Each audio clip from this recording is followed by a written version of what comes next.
देखिए, मैं इस दो बात को एकदम स्पष्ट कर दूं।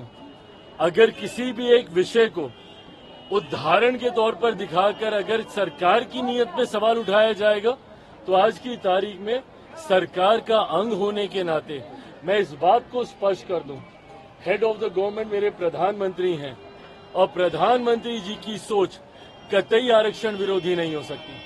पीछे कुछ दिनों पहले जब अनुसूचित समाज में भी आरक्षण को लेकर मतभेद को पैदा करने का प्रयास किया गया था, सुप्रीम कोर्ट के द्वारा जिस तरीके से उसमें अलग अलग प्रावधान बनाए जाने की बात कही गई थी, उस पर भी मेरे प्रधानमंत्री ने स्पष्ट तौर से कहा था और ये कैबिनेट की मीटिंग में ही इस बात को कहा गया था कि आरक्षण को जिस तरीके से बाबा साहेब भीमराव अंबेडकर ने जो प्रावधान बनाए हैं, वही प्रावधान वैसे ही लागू रहेंगे।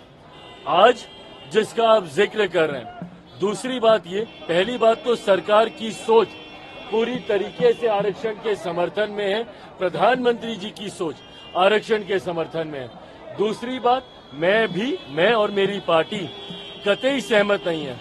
आज जिस तरीके से कुछ पदों के नियुक्तियों के लिए डायरेक्ट बहाली के लिए सीधा वहां से डिमांड्स मांगी गई है, जिसमें आरक्षण का ध्यान नहीं रखा गया है, इस बात के मेरी पार्टी भी पूरी तरीके से खिलाफ है। सरकार का अंग होने के नाते सरकार के उचित प्लेटफॉर्म पे इस कंसर्न को मेरी पार्टी की तरफ से हम लोगों ने भी दर्ज कराया है। आने वाले दिनों में भी इसके ऊपर मजबूत आवाज हम लोगों की तरफ से उठाई जाएगी। कोई भी सरकारी पद की नियुक्ति अगर निकलती है तो उसमें आरक्षण के प्रावधानों का ध्यान रखा जाना जरूरी है। अनुसूचित जाति, जनजाति, पिछड़ा वर्ग का जो आरक्षण जिस तरीके से सरकारी नौकरियों में जिस तरीके से चलता आ रहा है, हर नियुक्ति में इसका ध्यान रखा जाए, ये अनिवार्य है।